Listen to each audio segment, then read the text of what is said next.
जय हिंद मेरे प्यारे साथी, आप सभी को स्वागत करते हैं आपके अपने परिवार ब्रांड शिक्षा यूट्यूब चैनल पे। जैसा कि अगर आप हमारे साथ रेगुलर जुड़े हुए हैं तो आप जान रहे हैं कि हम लोग यहाँ पे टारगेट बैच के अंदर फिजिक्स का एक चैप्टर गति के नियम तथा घर्षण, जिसे इंग्लिश में कहा जाता है law of motion and friction, इस चैप्टर को मेरे प्यारे साथी देख रहे थे। बेसिकली आपको हम बता दें कि आज का ये जो वीडियो है इस चैप्टर के लिए लास्ट वीडियो है। इसके बाद क्योंकि इसके लिए अब कोई वीडियो नहीं आएगा, क्योंकि यह चैप्टर जो है आज कंप्लीट रूप से ख़त्म होने जा रहा है। तो आपको बता दें कि अगर आप आज तक इस वीडियो को, इस सीरीज को नहीं देख पाए हैं तो चैनल पे जाकर उस सीरीज को प्लेलिस्ट में जाके देख सकते हैं। तो हम गुजारिश करेंगे मेरे साथी कि पहली बार इस यूट्यूब चैनल पर आए हैं तो भाई को सपोर्ट करने के लिए चैनल को सब्सक्राइब कीजिए, वीडियो को लाइक कीजिए। आज की इस वीडियो को इस तरीके से हम इंटरेस्टिंग बनाने की कोशिश करेंगे, क्योंकि आज इस चैप्टर का यह अंतिम वीडियो है और इसके साथ यह चैप्टर जो है कंप्लीट रूप से ख़त्म हो जाएगा। इसके बाद इसके लिए हम न्यूमेरिकल का वीडियो ला सकते हैं, लेकिन इसके लिए हम कोई कॉन्सेप्ट का क्वेश्चन वीडियो लेकर नहीं आएंगे, क्योंकि यहाँ पे आपका कॉन्सेप्ट जो है इस चैप्टर का ख़त्म होने वाला है। तो आज की इस वीडियो में मेरे प्यारे साथी देखने वाले हैं कि संवेग संरक्षण का सिद्धांत क्या होता है। इससे पीछे तक हम लोग आराम से देख लिए थे। तो संवेग संरक्षण का सिद्धांत कहने का सेंस होता है कि मान लेते हैं कि दो वस्तु है, दो ऑब्जेक्ट है। दोनों ऑब्जेक्ट को हम इस तरीके से पहले रख दिए थे। मान लेते हैं इस ऑब्जेक्ट का द्रव्यमान जो है वो m है, m1 है, बाद वाला का m2 है। पहले इसी तरीके से रखा हुआ था। एक वेग मान लेते हैं u1 है, एक मान लेते हैं u2 है। यूट्यूब जिस पे आप लोग देख रहे हैं वही यूट्यूब। तो आप गौर से समझने की कोशिश कीजिए, बस आप सिर्फ यहाँ पे दिमाग को अपने लाइए, हम समझाने की कोशिश करते हैं।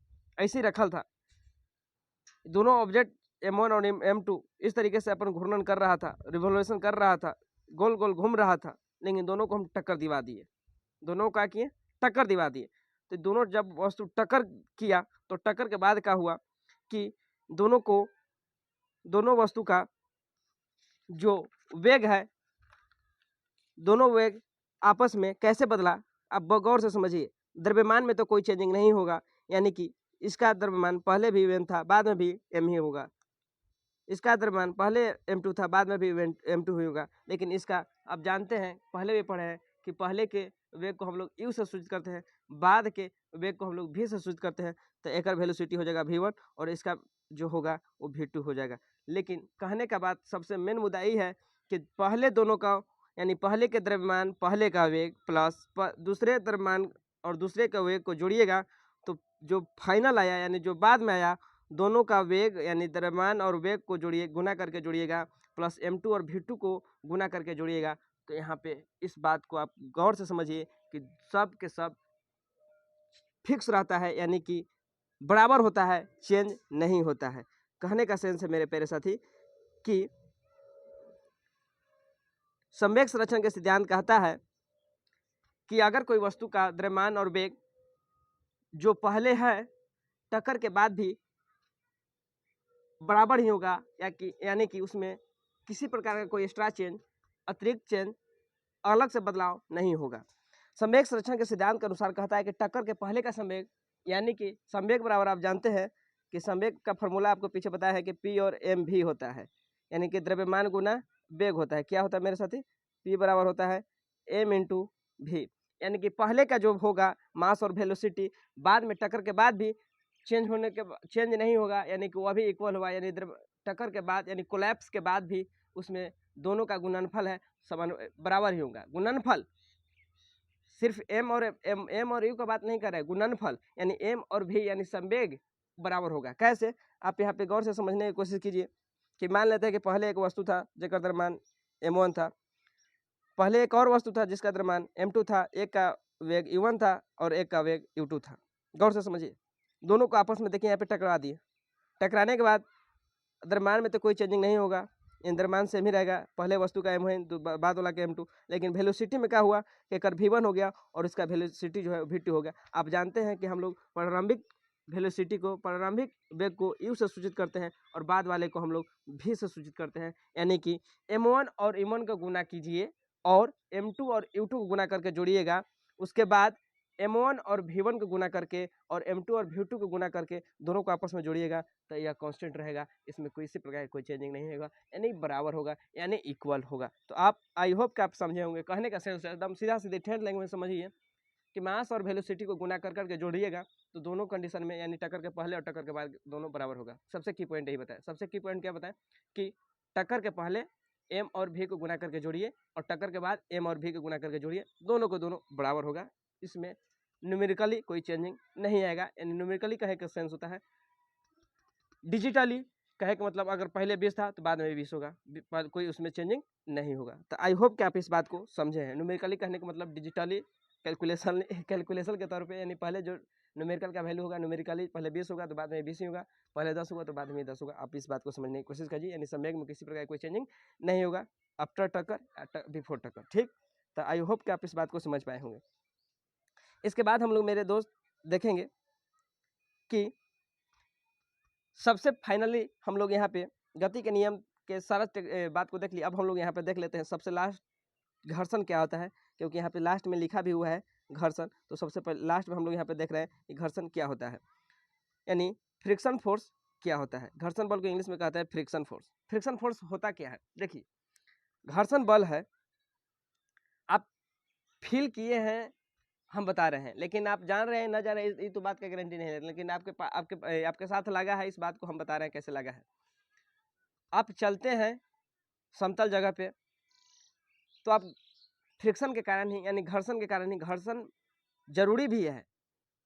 कहीं कहीं घर्षण से दिक्कत है दुनिया में कोई ऐसा, आप एक कमेंट करके हमको चीज़ बता दीजिएगा जकरा से सिर्फ मुनाफा है, जकरा से सिर्फ लाभ है, नुकसान ओकरा से कुछ नहीं है, घाटा कुछ नहीं है। एकदम आम बोलचाल के भाषा में आपको बताए हैं कि आप कमेंट करके हमको कुछ ऐसा एक बात बताइए जकरा से सिर्फ लाभ है, नुकसान कुछ नहीं है। देखिए फ्रिक्शन से घाटा है, फायदा है, दोनों है। घाटा ये है कि हम लोग को गाड़ी में फ्रिक्शन के कारण घिसाव हो जाता है, और पार्ट पुर्जा खराब हो जाता है। लेकिन फायदा ये है कि अगर फ्रिक्शन नहीं रहेगा, घर्षण नहीं रहेगा, तो हम चल नहीं पाएंगे, एक स्थल से दूसरा स्थल पर जा नहीं पाएंगे, गिर जाएंगे। आप एक आसानी भाषा में समझिए कि घर्षण के कारण ही हम लोग देखिएगा कि एकदम चिकना टाइल्स पे पानी गिर जाता है, वहाँ पर फ्रिक्शन कम हो जाता है, और हम लोग थोड़ा सा भी हड़बड़ा के चले तो धाए से गिरेंगे और गोड़ हाथ तोड़ लेंगे।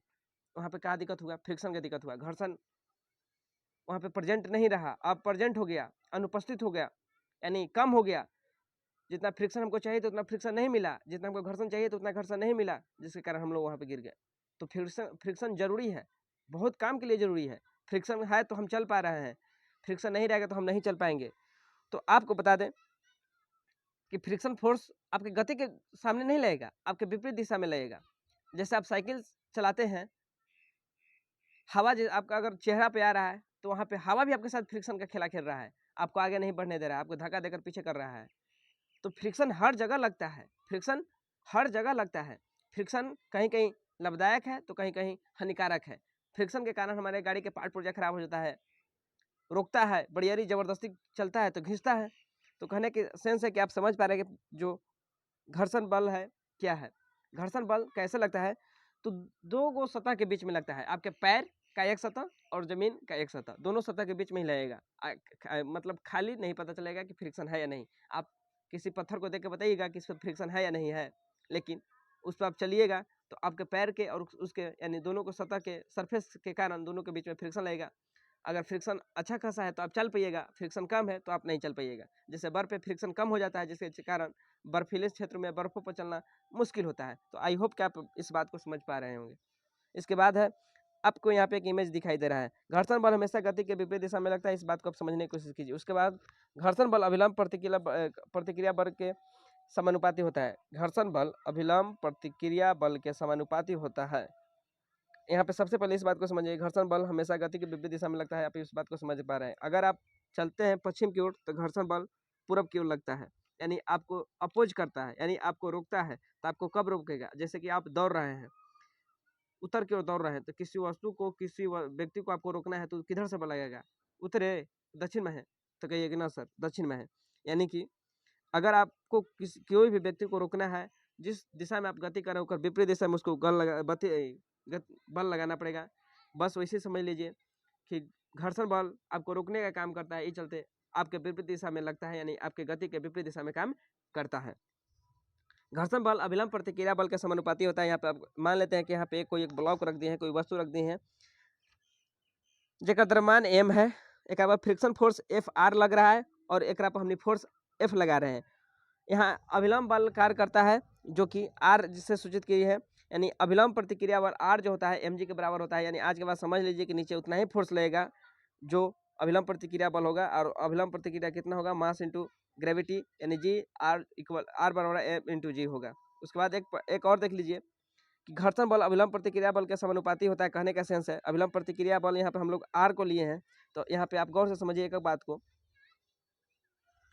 बात को समझ लीजिए मेरे साथी, मेरे प्यारे दोस्त, कि यहाँ पे इस बात को पढ़िए, घर्षण बल अभिलंब प्रतिक्रिया बल के समानुपाती होता है।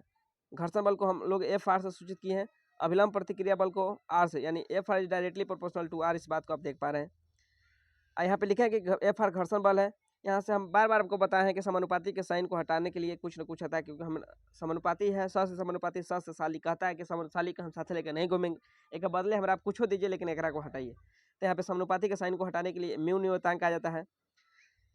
आर घर्षण गुणांक यहाँ पे आता है, एफ बराबर म्यू आर। आप इस बात को समझ रहे हैं। और यहाँ पे आर के फॉर्मूला हम लोग यहाँ से जान रहे हैं कि आर बराबर होता है एम जी। आर बराबर क्या होता है, आर बराबर होता है एम इंटू जी।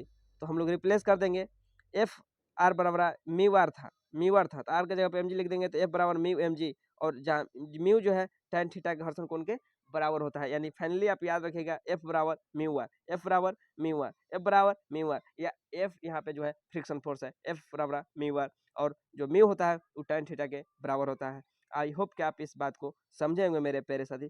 उसके बाद मेरे प्यारे साथी, और इसके बाद हम लोग नेक्स्ट जो लेसन है उसे देखेंगे।